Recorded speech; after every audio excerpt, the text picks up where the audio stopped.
ทูลวางไว้กลางใจเพื่อช่วยให้หูทั่วถึงชั่วดีสังฆคุณทูลไว้ในชีวิตเพื่อช่วยพิษพ้นทุกข์เป็นสุขีโดยบุญอภิวันอัญชลีสวัสดีโดยการนิรันดร์เทิน10 นิ้วกราบแนบใต้ไหว้สาปารมีธรรมในครูบาอาจารย์พระมหาเถรานุเถระท่านเจ้าคณะพระสังฆาธิการทุกรูปทุกตนขอเปรียบดังดอกบัวพ้นน้ำจะบานสะไหวเช้าแดดรำไรมองไปชื่นใจแจ่มตาผู้มีสมองปัญญาปานกลางพระธรรมนำทางก็พลอยค่อยๆศรัทธาเปรียบดังดอกบัวใกล้จะพ้นน้ำขึ้นมาความรู้ศรัทธาเป็นแบบค่อยเป็นค่อยไปอีกจำพวกหนึ่งเป็นคนปัญญามีน้อยถึงมีผู้คอยส่งเสริมชักนำเท่าใดถึงฟังพระธรรมกี่ครั้งยังไม่เข้าใจเหมือนบัวอยู่ใต้พื้นน้ำไม่งามขึ้นมาเช่นบัวดอกน้อยไม่ค่อยประสีศรัทธาไม่ดีฟังไปไม่ใส่ปัญญาต้องรอนานๆเพื่อบัวดอกนั้นขึ้นมาเปรียบดังศรัทธาที่เป็นเหมือนเช่นดอกบัว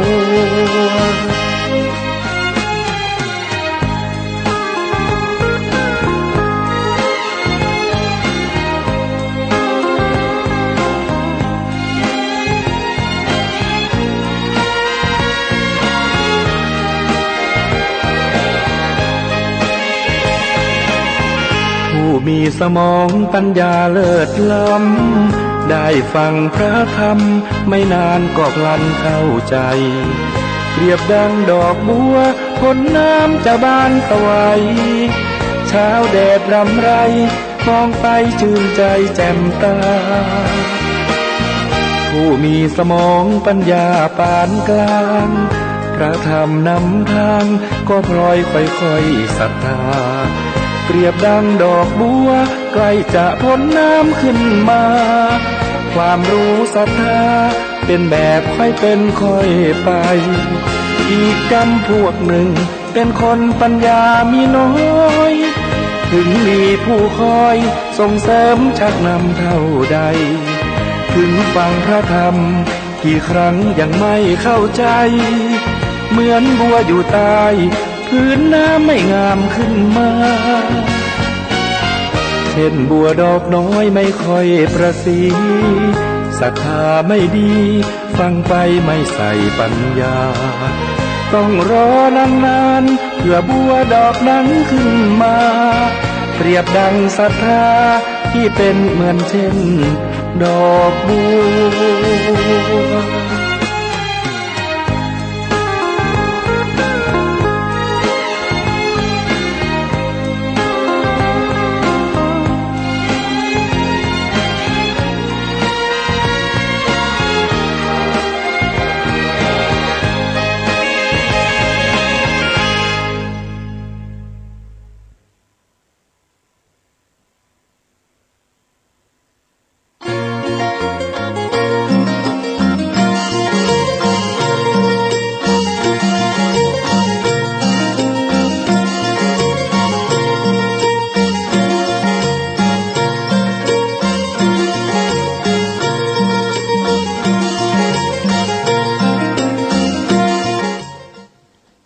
พุทธคุณวางไว้กลางเกล้าเพื่อป้องกันเหล่าภัยลินสิ้นทั้งหลายธรรมคุณทูลวางไว้กลางใจเพื่อช่วยให้หูทั่วถึงชั่วดีสังฆคุณทูลไว้ในชีวิตเพื่อช่วยพิษพ้นทุกข์เป็นสุขีโดยบุญอภิวันอัญชลีสวัสดีโดยการนิรันดร์เทิน10 นิ้วกราบแนบใต้ไหว้สาปารมีธรรมในครูบาอาจารย์พระมหาเถรานุเถระ ท่านเจ้าคณะพระสังฆาธิการ ทุกรูปทุกตนขอความสุขความสวัสดีในธรรมะแห่งองค์สมเด็จพระชินสีสัมมาสัมพุทธเจ้าจงมีแก่บรรดาสาธุชนท่านผู้ฟังทั้งหลายที่ได้มีโอกาสเปิดเครื่องรับฟังรายการเสียงธรรมก่อนรับตาทางสถานีวิทยุเพื่อการศึกษาพระพุทธศาสนาและจริยธรรม FM ความถี่ 104.50 เมกะเฮิรตซ์วัดฝายหินตำบลสุเทพอำเภอเมืองจังหวัดเชียงใหม่เมตตาในท่านพระครูสมุวิสุวัตรบรกิโจท่านเจ้าอาวาสวัดฝายหินท่านผู้อำนวยการสถานีวิทยุแห่งนี้น้อมเกณฑ์เวรถวายเวลาเพื่อธรรมภาพพระมหาประสิทธธรรมาภินันโทเจ้าอาวาสวัดจังกำตำบลมะกอกอำเภอป่าสังจังหวัดลำพูนน้อมนำเอารายการนี้มาอู้มาจาอธิบายประคับประคองญาติโยมสาธุชนได้ดำเนินชีวิตอย่างถูกต้องท่องแท้หูเท่าเอาไว้กันหูตันเอาไว้แก้รายการเสียงธรรมก่อนรับตาถือว่าการอู้จาก่อนที่จะเข้าสู่นิทราในแต่ละคืนของแต่ละท่านขณะนี้ทางวัดจังกำแถวบริเวณตำบลใกล้เคียงนี้ฝนเริ่มตกแห่งถี่ขึ้นญาติโยมก็อาจจะได้ยินเสียงปกปักเนาะก็ถือว่าวันนี้ก็อาจจะชุ่มช่ำเนาะ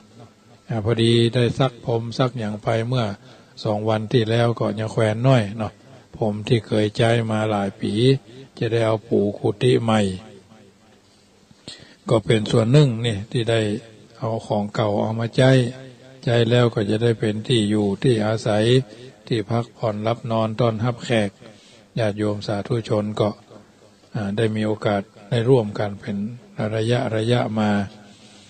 น้ำธรรมคำสอนจากรายการเสียงธรรมก่อนรับตา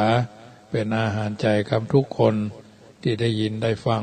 และก็นำไปเป็นข้อเตือนจิตสะกิดใจ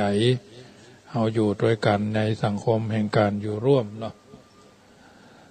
ด้วยเลือกเกิดบัดได้ดังจิตนะหลายชีวิตจึงเกิดท่ามความยากเข็นคัดสนซึ่งปัจจัย4ที่จำเป็นบ้านลำเค็นโจกหายกายพิการแต่บางคนโชคดีมีพร้อมทรัพย์รวยสมบัติทรัพย์สินมากค่ามหาศาลหากเฮานี้มีจิตเจตเมตตาทานแบ่งเจือจานคนยากไร้ได้คงดีความเมตตาเปรียบได้ดุจสายน้ำเย็นชุ่มฉ่ำสร้างสดใสไปทุกที่ทั้งผู้ให้ทั้งผู้รับจากเปรมปรีโลกคงมีความสงบอบอุ่นนะอันนี้เป็นวลีคำกล่าวที่บัณฑิตชนคนท่านผู้รู้กล่าวเอาไว้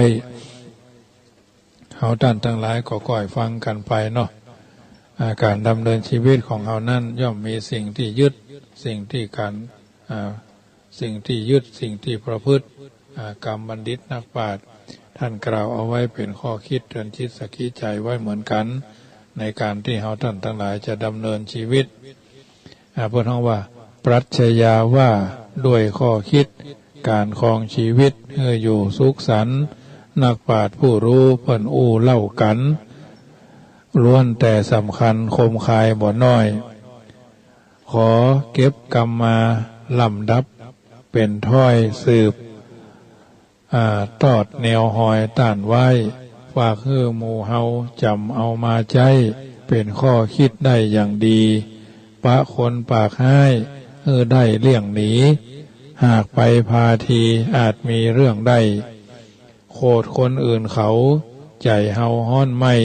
ความโคดเป็นไฟเอาลุกการหู้ปล่อยวางเป็นตางปลดทุกข์ความทุกข์จักได้ตัวมาน้ำนิ่งใสย่อมหันตัวป่าใจเย็นนั้นกาปัญญาสว่างแจ้งแห้งน้ำแค่ไหนน้ำใจอย่าแรงช่วยตามบ่าแหงอย่าละความสามัคคีในหมู่คณะพระสำเร็จได้จุงานคนขี้ค้าน นั้นบ่มันเวียกการเป็นคนพิการสากลแม่นมั่นอู้จาบ่ดีไมตรีก่อสั้นบั่นความสัมพันธ์เพื่อนพ้องคนหันแก่เงินห่างเหินพี่น้องเปลือกกัวจักต้องขาดเพื่อกัวจักต้องขาดทุนฆ่าสัตว์ตายนั้นบาปมันติดหนุนฆ่าเกียรติได้บุญเป็นคุณกับเจ้าสร้างความมั่นใจโดยการกินเหล้าดูปัญญาเบาแต่ตักคนหันแก่ตัวหน้ากัวยิ่งนักจักหักหลังเพื่อนได้ง่ายดายยิงใจหักหูจักอายหลายยิงจักอายยิงจักหน้าหักโอ้หักใจหลายหูจักใจหลายใจจักสมใจจักสมใจต้องหานกล้าคล้องตัวคล้องใจอยู่ในศีลห้าจักปลอดภัยยาโลกให้ป่าช้านั้นเป็นบ้านหลังสุดท้ายจุคนน้องอ้ายใจยิงปล่อยให้ผีให้พานันเข้าสิงจ้างลวดลืมคิงเป็นหนี้เป็นค่าตึงแปะตึงยืมลืมตัวมัวบ้าเสาะกู้เปิ้นมาบ่ยั้งไฟไหม้10 หนโจรปล้น10 ครั้งยังเหลือที่บ้านที่ดินผีพนันนั่นถ้ามันได้กินแหวนเพชรแหวนนินคกหินกินเกี้ยงที่ให้ที่นาจักปาหมดเสี่ยงคนเกยใกล้เคียงหนีละความอดทนเป็นคุณของพระเอาชนะอยากหมดไปคนที่ท้อแท้หมดกำลังใจคนตายไปก่อนวัยคนเป็นคนตายไปก่อนวัยจักสิ้นคนที่บ่ตายก็คือคนที่ดิ้นหาเลี้ยงชีวิตปากต้องคนที่ขยันแบ่งปันพี่แบ่งปันน้องสมบัติถูกต้องคนดีอยู่อย่างคนทุกข์ก็จักเป็นเศรษฐีอยู่อย่างมั่งมีเป็นหนี้เป็นค่าเนี่ยการทำงานถ้าหันแก่หน้าปัญญาโดยมาเป็นปุกถ้าหากหลงไหลอบายมุกนำทุกข์มาให้ครอบครัวลืมอื่นลืมเตะอย่าได้ลืมตัวอย่าหลงเมามัวอามิตรสินจ้างโลกยักสดใสแปลงใจให้กว้างพอโลกในทางดีไว้เก็บกำคมผสมข้าวใจเป็นคติได้ปอกวนจบขบวนสำนวนข้าวซ้อยลงเรียบร้อยก่อนและนายเหยญาติโยมท่านผู้ฟังทั้งหลายค่ำคืนนี้เป็นค่ำคืนของวันจันทร์ที่19อาตมาภาพพระมหาประสิทธมาภินันโทก่อนน้อมเอิญเจริญพรเอาอัตถธรรมคำสอนมาเป็นปฏิพรให้ญาติโยมได้ฟังเป็นอาหารใจก่อนจะเข้าสู่ที่รับที่นอนในค่ำคืนนี้ก็จะได้อู้ธรรมะสาระเป็นปฏิพระต่อพรให้ญาติโยมได้ฟังเพราะฉะนั้นถือว่าเราทุกคนได้ฟังน้ำธรรมคำสอนแล้ว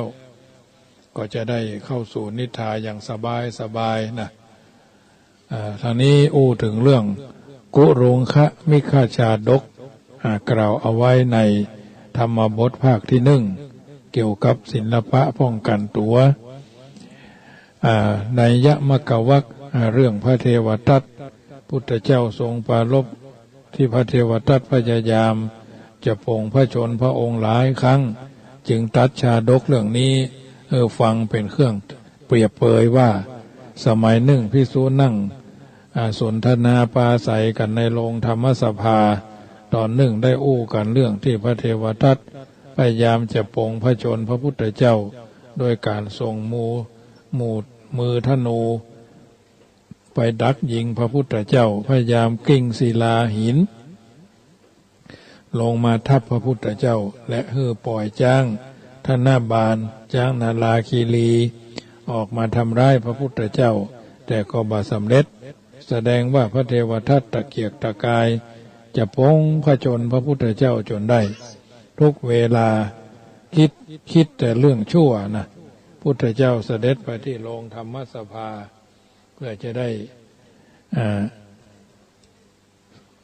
บอกแจ้งให้ภิกษุทั้งหลายทราบว่าพระเทวทัตนั่นนะพยายามจะฆ่าพระพุทธเจ้าพระองค์หลายเตื้อมันจะว่าชาตินี้ชาติก่อนก็เหมือนกันเนาะมีเรื่องเล่าอดีตชาติอดีตการนานมาว่าเมื่อครั้งพระเจ้าพมทัตเสวยราชสมบัติณเมืองปาราณสี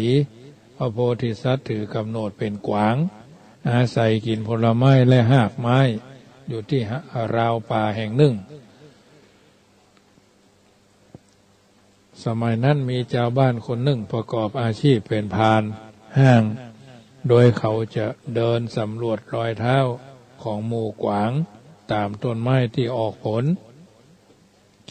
เมื่อพบแล้วก็จะผูกห้างไว้บนต้นไม้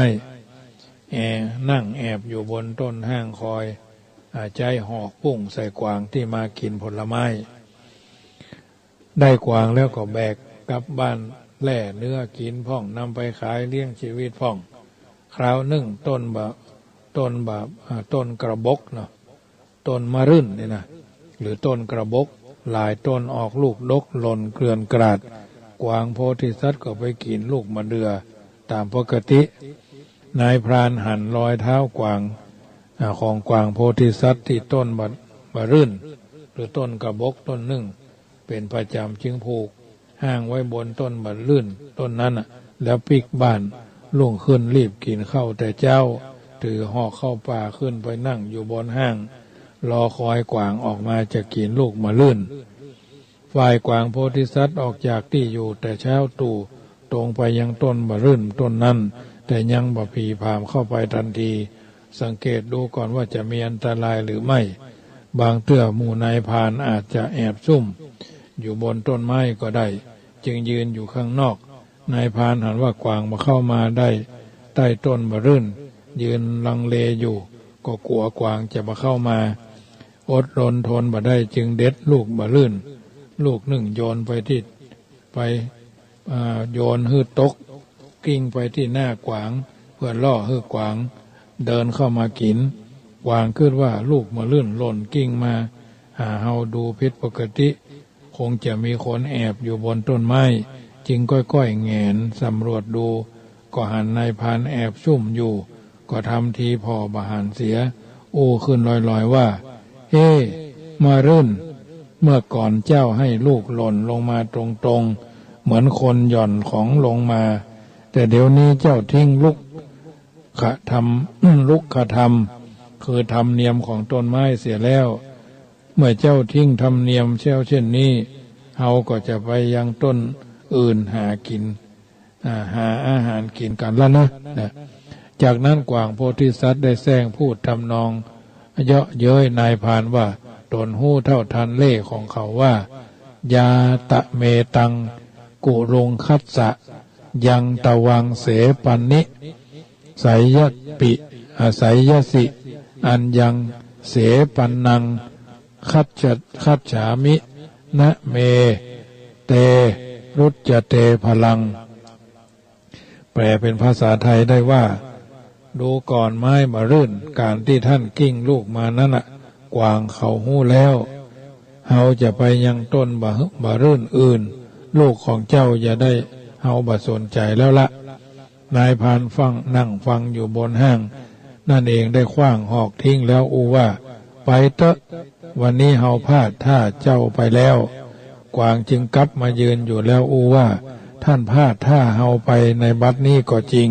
แต่ท่านจะบ่แคล้วคลาดพลาดท่าการลงทันเช่นถูกพันธนาการชื่อคาพันธนาการคือคาในมหานรก8 ขุมและอุสทนรก16 ขุมแน่นอนเมื่อพระโพธิสัตว์กล่าวเช่นนี้แล้วก็ไปหากินตามชอบใจนายพรานจึงลงจากต้นไม้ตามชอบใจเช่นกันเมื่อพระบรมศาสดา ตัดเล่าเรื่องแล้วสรุปว่านายพรานในครั้งนั้นได้แก่พระเทวทัตส่วน กวางนั่นก็คือพระองค์เองพระองค์ปัจจุบันนั่นเองสาระจากชาดกนี้ก็มีกล่าวเอาไว้ว่าการประกอบอาชีพหรือทำมาหากินย่อมเป็นกิจของมนุษย์แต่อาชีพนั้นเป็นอาชีพที่ทำให้ผู้อื่นเดือดร้อนพ่องบ่เดือดร้อนพ่องเป็นอาชีพเช่นอาชีพของนายพรานเป็นต้นอันนี้เป็นเรื่องปกติแต่การทำงานอาชีพนั้นสิ่งหนึ่งที่ต้องมีคือความอดทนรอเวลาเพราะงานทุกอย่างต้องใช้เวลาอาจจะโวยพ่องอาจจะจ้าพ่องตามลักษณะงานที่ต้องรอจะเมินแค่ไหนก็ต้องรอถ้าอดทนรอบ่ได้บุ่มบ่ามหรือรีบร้อน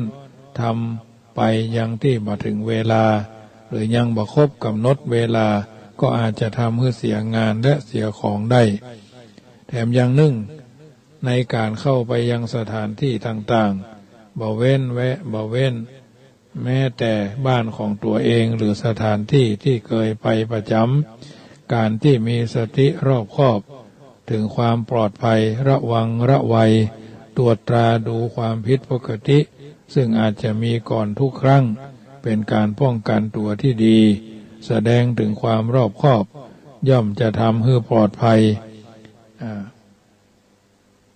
ตอนปลอดภัยได้หากมีอันตรายรออยู่ข้างๆหรือที่ภายในการปรีผามเข้าไปด้วยความเคยชินหรือด้วยความวางใจทำให้คนเฮาได้รับอันตรายเสียของหรือเสียชีวิตมาบ่น้อยท่านจึงสอนว่ากันไว้ดีกว่าแก้แย่และมันแก้บัตันเป็นต้นจึงนำมาเสนอญาติโยมสาธุชนได้นำไปเป็นข้อเตือนจิตสะกิดใจในการดำเนินชีวิตของเฮาท่านทั้งหลายเป็นลำดับไปอันนี้เป็นส่วนแห่งน้ำธรรมคำสอนในการที่จะนำไปเป็นข้อเตือนจิตสะกิดใจของแต่ละคนแต่ละท่านในบรรดาที่พระพุทธเจ้าได้ตรัสไว้เรื่องบางเรื่องสิ่งบางสิ่งก็ถือว่าเป็นสิ่งที่เอาในฐานะที่เป็นชาวพุทธมีพระพุทธเจ้าเป็นผู้นำเป็นมีพระสัทธรรมเป็นแผนที่มีพระอริยสงฆ์เป็นผู้ชี้ตัวเฮาคือแหล่งแห่งการทำดีและก็ทำชั่วเนี่ยเป็นส่วนหนึ่งที่ทำให้เราท่านทั้งหลายเพิ่นฮ้องว่าจงรู้จักตัวเองคำนี้หมายว่าค้นพบแก้วได้ในตัวท่านหากบอกตัวทำไมหานอกตัวทำไมให้ป่วยการดอกบัวบานอยู่ในเราให้เขาไปดอกบัวมีมณีเอกอุดเพื่อนมนุษย์ค้นหามาให้ได้การตรัสรู้หรือรู้สิ่งใดๆล้วนมาจากความรู้ตัวเราเองนะเพราะฉะนั้นเอาหูเอาเข้าใจเอาได้สัมผัสอันใดอันหนึ่งก็ถือว่าเป็นสิ่งที่ตัวเราเองจำเป็นจะต้องนำไปเป็นข้อพินิจพิจารณาในการดำเนินชีวิตของแต่ละคนแต่ละท่านก็น้อมนำเอาสิ่งเหล่านี้ไปเป็นนิทัศนะอุทาหรณ์เพิ่นบอกว่าเขานั่นได้ใช้กำลังในการที่จะสรรสร้างสิ่งที่เป็นพลังคือกับตัวเอาอย่างน้อยๆก็พลังใจเนาะพลังใจในการที่จะฟันฝ่าสิ่งละอันพละน้อยในแต่ละครั้งและในแต่ละโอกาสยิ่งช่วงนี้เป็นช่วงแห่งวิกฤตการณ์โควิดเนาะก็พยายามทำพูดคิดสร้างสิ่งที่ดีที่งามคือเกิดกับตัวกับตนเฮามาพบกับเรื่องการอยู่ในสังคมแห่งการอยู่ร่วมบางเตื้อบางครั้งบางโอกาสเฮาอาจจะบ่ได้พิจารณาอย่างท่องแท้อย่างเช่นเรื่องการนับถือแล้วความนับถือก็คือการที่เฮาไว้เนื้อเชื่อใจเทิดทูนคนนั่นคนนี้ไว้เป็นกำลังใจเป็นดวงใจของเฮาคนเฮาปรารถนาการนับถือคือเป็นที่นับถือของคนทั้งหลายบ่จำเป็นต้องมียศมีศักดิ์แต่ขอให้ไปบำเพ็ญตนอยู่ในคุณธรรม4ประการที่เปิ้นกล่าวกันไว้ว่าการฮือตานการอู้ม่วนการประพฤติตัวเป็นประโยชน์และการ ประพฤติตนเสมอต้นเสมอปลายอย่างเช่นพระเวสสันดรชาดกพระเวสสันดรโพธิสัตว์เป็นที่นับถือของเฮาท่านทั้งหลายแม้บ่ได้หันตัวพระองค์เฮาก็ยังฮู้ว่าเพิ่นมีเพิ่นว่ามีคุณสมบัติพิเศษเพราะพระองค์เป็นยอดของนักบำเพ็ญทานเฉลี่ยความสุขของพระองค์คือแก่ทุกคนทุกยันเป็นยอดของนักเสียสละสุนทรภู่สี่ปราชญ์พญาพรหมโวหารเป็นที่นับถือของคนทั้งหลายทั่วเมืองไทยเพราะมีคำอู้ที่ไพเราะพระนเรศวรพระเจ้าตากสินครูบาเจ้าสลีวิจัยเอานับถือท่านอย่างบ่ฮู้จืดบ่ฮู้จางเพราะท่านเหล่านั้นเป็นนักบำเพ็ญประโยชน์แก่ประเทศชาติพระศาสนาพระพุทธเจ้าที่เอานับถือจนตายก็เพราะพระองค์ทรงวางพระองค์ไว้เหมาะสมแบบอย่างของชาวโลกอันการนับถือการเทิดทูนการบูชาเอานับถือพระพุทธเจ้าว่ามีปัญญาคุณบริสุทธิ์ที่คุณมหากรุณาที่คุณพระธรรมเจ้า 84,000 พระธรรมขันธ์เอาอาจจะเอาสติเอาอาจจะเอาสัมปชัญญะเอาอาจจะเอาหิริเอาอาจจะโอตตัปปะข้อใดข้อหนึ่งบทใดบทหนึ่งมาตีคือแตกชำระสาสางคือมันเข้าใจง่ายๆอ่านตัวออกบอกตัวได้ใจตัวเป็นเนี่ยภาษาริยสังฆเจ้ามีสมมุติสังฆเจ้าภิกษุสงฆ์องค์สามเณรมีคุณ14คุณพ่อ21คุณแม่12คุณครูบาอาจารย์10เนี่ยคุณอัศวาสคุณศีล5คุณศีล8คุณศีล10คุณศีล227เนี่ยอันนี้ก็ถือว่าเราได้เอาสิ่งเหล่านี้มาเตือนจิตสกิดใจเรานับถืออย่างแท้จริงการแสดงออกทางกายเอาก็กราบก็ไหว้การแสดงออกทางวาจาเอาก็กล่าวนมัสการนะโมตัสสะพุทธังธัมมังสังฆังตติยัมปิเป็นต้นอันนี้เรากล่าวทางวาจาจิตใจเราก็หายใจเข้าเราก็ฮู้หายใจออกเราก็ฮู้เอาฮู้เราเข้าใจอาจจะแสดงออกมาเกรงใจเพราะเกรงใจหรือเพราะกลัวก็ได้ถ้าท่านจะเป็นเหมือนกับท่านที่กล่าวมาแล้วขอท่านบำเพ็ญตนเพื่อเป็นที่นับถืออย่างน้อยๆก็คงคนในครอบครัวอย่างที่ตะวาพูดว่าเมียบ่นับถือผัวเมียบ่นับถือผัวคำเท่าดุนหลัวก็ตึงมดตึงเสี่ยงผัวบ่นับถือเมียเข้าเต็มเหือคำเต็มใต้ก็ตึงเป็นบ่ห้อยน้อยจาเหมือนกันเนี่ยอันนี้เพิ่นว่ามาเนาะก็ก้อนไกลเอามาอู้ญาติโยมฟังแม้กระทั่งเป็นอธิการสมภารเจ้าวัดระเบียบคือระเบียบญาตมาภาพปฏิบัติเนี่ยคำสั่งของเจ้าคณะก็คือเจ้าคณะเอาอู้แล้วเอาเตือนแล้วเอากล่าวแล้วแม้กระทั่งศรัทธาประชาชนก็เหมือนกันบางทีบางครั้งมอบหมายให้เราดูแลวัดบางอย่างเราก็แจงไปแล้วชี้แจงไปแล้วเรากลัวลืมเราก็พิมพ์เป็นลายลักษณ์อักษรเราทำหน้าที่ของเจ้าอาวาสภายในวัดอันใดดีเรื่องเงินเรื่องทองของวัดก็มีไวยาวัจกรที่ดูแลถ้าเราบ่มีวันนิ่มเดือนนิ่มมามีอย่างละโยมเอ๋ยขอสตางค์วัดมาใจหน่อยเนอะก็ทำได้เพราะว่ามันบ่มีเนาะสุดละมันบ่มีแล้วก็จำเป็นต้องเอามาใจมดได้มดก็คือมดหญ้าเสี่ยงก็มาอิ่มไม่ใช่ว่าไปเบิกก็บ่ได้บ่มีเหตุบ่มีผลบ่มีเรื่องบ่มีราวเปิ้นถึงเขียนติดแบงว่าชำระนี่ได้ตามกฎหมายนะอธิการสมภารเจ้าวัดจะต้องดูตั้งแต่จอนนะเปิ้นถ้าภาษาชาวบ้านบอกว่าต้องดูตั้งแต่สักกระเบือยันเรือรบนะอย่างถึงวันนี้มีกิจนิมนต์พระลูกวัดเนนลูกวัดได้ไปไหนพอหน้าสีง่อมพอหน้าสีหมองถวายไปเลยโดน300 2 วัน 3 วันมีเท่าก็โดน300เนาะ300พ่อง200พ่องเนี่ยใจเขาเนี่ยการเนาะก็จ้างเหมือนกับจ้างนั่นแหละตัดหญ้ากาเพียวหันเพียวนี่ก็ถวาย300 500ก็อยู่เรื่อยๆใครอยากใครฉันมันยังก็ซื้อมานะ บางทีบางครั้งไปทางนอกก็ซื้อของดิบมาไว้อันนี้คือหน้าที่สมภารเจ้าวัดถึงบะจิถึงบะขางแต่ต้องเป็นระเบียบทำเป็นพิธีบะดำบะได้ก็ต้องว่ากันต่อหน้านั่นแหละบ่ต้องไปรับหลังนะว่ากันตรงๆบ่ต้องไปอ้อมค้อมละโตเนี่ยเฮือน่ะเพิ่นเนี่ยการกันยังมาเนี่ยเน้นเนี่ยการยังมาเนี่ยเป็นจะได้จะฉันเข้าก็เนี่ยอันยังอันเนี่ยถ้าขี้ข้านทำวัดขี้ข้าน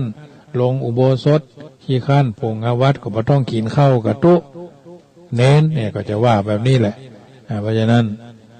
เขาก็สอนกันมาทุกรุ่นทุกครั้งลูกน้องก็เหมือนกันลูกบ่าวเขาก็เหมือนกันบัดเดียวมันยังว่านะเลี้ยงลูกคือเป็นเจ้าเป็นนายพ่อแม่ทุกกุ้มเท่าตายนะถ้าพ่อแม่เลี้ยงลูกคือเป็นขี้ข้านะพ่อแม่สุขสำราญบานใจนะอันนี้ก็แล้วแต่เขาอย่างครูบาอาจารย์ญาติโยมทั้งหลายทำงานเป็นตำนานนะถ้าบักเกษียณอายุถึงลำบากเนาะเขาใจหันใจนี่เนาะเขาเป็นครูปอตรีเขาเป็นครูปวสเขาเป็นครูปริญญาตรีลูกน้องรุ่นหลังรุ่นมาก็เป็นครูใหญ่เป็นผอก็สูงแล้วเขาไปเหรอก็ต้องไปตามนั้นบางทีก็ครูม.8 ก็มีเดี๋ยวนี้มีแล้วเกษียณหมดละครูปริญญาตรีก็จะเกษียณกันไปนะเรื่องวิทยเรื่องครูเนาะทางนี้ทางนั้นงานที่บ่ได้มีหัวหน้าก็คือเวลาของเขาค้าขายค้าทำหั่นทำนี่ก็ถือว่าแล้วค่อยๆถือว่าการที่ดำเนินชีวิตค่อยๆตีกว้างออกไปเตือนน้อยเอาแค่วงแคบก่อนอย่าตีวงกว้างมาหาวงแคบทุกข์ใจภายหลังเพราะว่าสิ่งเหลือวิสัยคนจะดีตามรักต้องดีนอกไปหาในดีในไปหานอกนะเปิดห้องว่าคนจะดีผิวพรรณจะดีมันถึงผิวพรรณดีก็เหมือนผิวพรรณที่มีผ้าห่มปอกคนถ้ามันจะวอกมันก็ถึงวอกกุ้มเท่าตายนะคนผิวพรรณดีก็เพราะว่าผ้าห่มปอกคนถ้ามันจะวอกมันถึงวอกกุ้มเท่าตายเนี่ยเปิดว่าแบบนี้นะเพราะฉะนั้นการทำดีก็เหมือนตีความดีในออกไปหานอกการทำความชั่วตีนอกไปหาในนะอันเนี้ยคือเป็นเรื่องที่ต้องนำไปพิจารณาเป็นนั้นว่าเรื่องการนับถือก็ได้คือญาติโยมได้ฟังว่าเป็นสิ่งและบุคคลที่ควรนับถือด้วยใจบริสุทธิ์เป็นสิริมงคล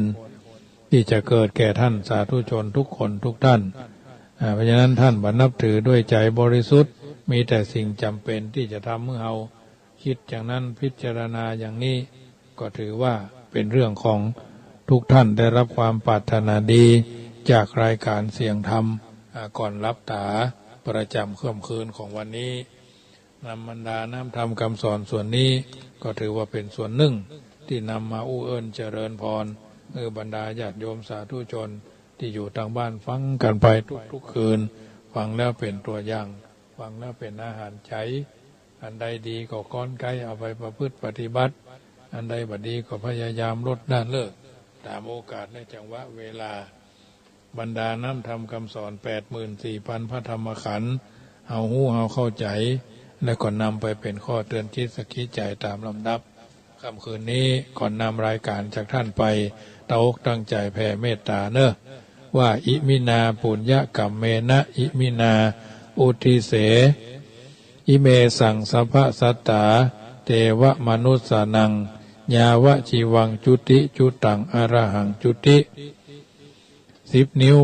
เฮาท่านทั้งหลายขอนบน้อมไว้พระพุทธเจ้าพระธรรมเจ้าพระสังฆเจ้าท่านเต้าตึงไตพระอินทร์สวนนารายเจ้าท่านเต้าสหัสนัยเฮาท่านทั้งหลายตั้งใจทำบุญเป็นตนว่าทานก็ดีสมาทานศีลก็ดีเจริญจิตตภาวนาก็ดีสวดมนต์เจ้าตอนแรงก็ดีหรือวันว่างๆตั้งอกตั้งใจกวดน้ำที่มีน้ำก็ดีกวดน้ำที่บ่มีน้ำก็ดี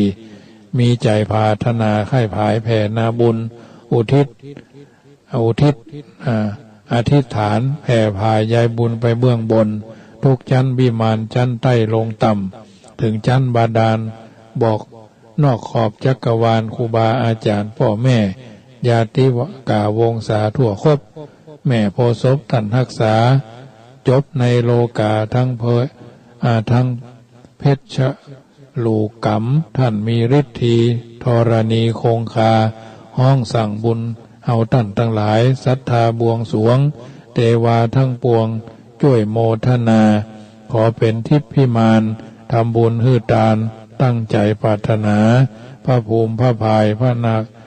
นาคลือสายทุกจันดุสิตาอากาศบรรพตดอกห้วยเหี่ยวผาเจ้าภัยเจ้าป่าเจ้ากรุงพาลีจะขอกะกรวดน้ำจำจะแผ่ไมตรีพระอาทิตย์พระจันทร์อังคารนั่นท่านมีฤทธิพระพุทธพระฤหัสพระศุกร์โสรีทั้ง7 องค์นี้รักษาแดนไตรพระราหูพระเกศรวมทั้งผู้วิเศษกวดน้ำส่งไปพญายมท้าวเวสสุวรรณพระการเจ้าบัญชีใหญ่กวดน้ำแผ่ไปทั่วทุกเทวาขอน้ำใจเฮาท่านทั้งหลายอันใสบริสุทธิ์ในพระพุทธศาสนาบำเพ็ญบุญญายิ่งใหญ่ทั้งกายทั้งวาจาทั้งใจแก่คนหมู่อื่นเปื้อนมิตรแก้วสหายคำศัตรูหมู่มารแผ่ไปกราบการขอเป็นมิตรพิสมัยอย่าผูกเวรกรรมคุ้มโทษโอยภัยภายนอกภายในคือมีชีวิตอยู่กันทั่วหน้าอันนี้เป็นกรรมภายแผ่ยายบุญรายการเสียงธรรมก่อนรับตาประจำค่ำคืนของวันจันทร์ที่19อัตมาภาพพระมหาประสิทธมาภินันโทก่อนไกลเอาสาระอัตถธรรมคำสอนสิ่งละอันพันละน้อยจากตำรับตำราครูบาอาจารย์บันทึกจารึกไว้เป็นลายลักษณ์อักษรเอามาเปิดของความฮือหงายกำจายผายแผ่วาระแห่งการจะเข้าพรรษา2564ทางวัดจังกำก็ขอประชาสัมพันธ์ข่าวสารงานบุญโดยว่าต้องการแผงโซล่าเชลล์จำนวน10 ชุดบัดนี้ก็มีเจ้าภาพแล้ว5 ชุดมีโยมนงคารแสงภาพโยมพี่เชียงใหม่โยมระวิวันศรีวิชัยโยมแม่บุญนำขุนเปื้องและก็โยมแม่นิดแม่เฮียเป็นเจ้าภาพแล้วก็โยมแม่สีทร500 บาทมีโอกาสมีจังหวะเวลาร่วมกินร่วมทานกันได้ส่วนกฐินนั่นก็น้อมเอิญเจริญพรเป็นเจ้าภาพร่วมกันได้ปีนี้ปี64ทีแรกก็มีเจ้าภาพที่เพิ่นจองปรากฏว่าเพิ่นขอยกเลิกไปก่อนโดยสภาวะเพิ่นก็อยู่แถวที่พุ่นที่ไฟไหม้นักๆแถวกิ่งแก้วพุ่นทำงานโรงงานเบญจรงค์ปรากฏว่าปีนี้เพิ่นก็เพื่อความปลอดภัยในทรัพย์สินการดำเนินชีวิตและจิตใจก็ต้องยกยอดไปก่อนเขาก็บอกว่าเพิ่นจะมาก็ดีบ่มาก็แล้วไปเรื่องกฐินเป็นเรื่องของผ้าแต่ทางวัดก็มีความปรารถนาปัจจัยจำนวน 350,000 กว่าบาทเพื่อจะต่อเติมกุฏิให้มันเรียบร้อยทางนี้ทางนั้นสถาบันเฮาสถาบันเปิ้นได้แต่ได้บ่ได้ก็ได้ก็ไปตามนั้นทางนี้ทางนั้นก็เฮาในฐานะที่ใจสื่อประชาสัมพันธ์อาจจะมีเศรษฐีใจบุญนายทุนใจดีท่านผู้มากบารมีคิดถึงความสำคัญในการบูรณะปฏิสังขรณ์จุนเจือช่วยเหลือกันไปคนละเล็กคนละน้อยถ้าเป็นกองก็ 2,564 กองละ99 บาทนอกนั้นก็จะเป็นเครื่องอัฐบริขารแจ้งความประสงค์จำนงหน่ายได้ที่061-547-6539 วันนี้สมสมัยได้เวลาขอนำรายการจากท่านไปก่อนอภิวาทานาสีฤทธิ์สนิจจังพุทธาปัจจายโนพุทโธบังซ้ายธัมโมบังขวาสังโฆบังกายาอรหังบังเกสาอรหังพุทโธนะโมพุทธายะขอเจริญพร